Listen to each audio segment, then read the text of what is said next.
నాతోటి ఆశా వర్కర్లకి ఇక్కడ ఉన్న పెద్దలందరికీ నా కృతజ్ఞతాస్తుతులు చెల్లించుకుంటున్నాను.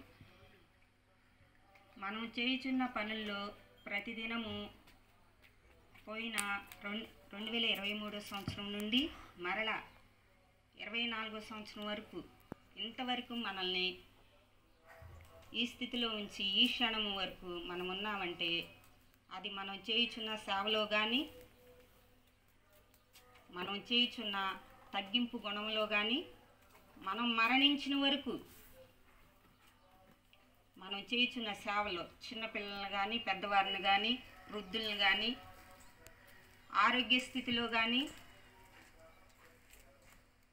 మనము ఇది ఒక్కటి అనారోగ్య స్థితిలో ఎంతమంది అయితే ప్రపంచంలో ఈ అనారోగ్య స్థితిలో బాధపడుచున్న వారిని డాక్టర్స్ కానీ ఏఎన్ఎంస్ కానీ ఇక్కడ మన పల్లెటూరులో గ్రామంలో ఆశా వర్కర్లు కానీ అంగన్వాడీ టీచర్స్ కానీ చిన్నపిల్లలు కానీ పెద్దవారిని కానీ మనం పుట్టిన వెంటనే తల్లిపాలు 24 గంటల్లో ఆ మురుపాలు పట్టించిన వేళ ఆ బిడ్డకి ఎంతో తల్లి ఆయుష్ ఇచ్చినట్లు ఆ పాలు ఆ క్షణంలో దొరకవు, తల్లి దగ్గరే దొరుకుతాయి.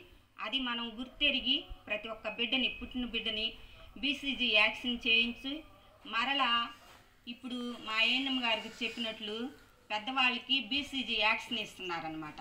అదేంటంటే మనలో వ్యాధి నిరోధక శక్తి తగ్గినప్పుడు పెద్దవాళ్ళు అవుతున్నప్పుడు అది మనకి అనే వ్యాధి వస్తుంది అనమాట. పుట్టినప్పుడు చేస్తారు కానీ మనలో శక్తి అయితే ఎప్పుడైతే తగ్గుతుందో ఆ వ్యాధి అనేది మనలో వస్తుందన్నమాట.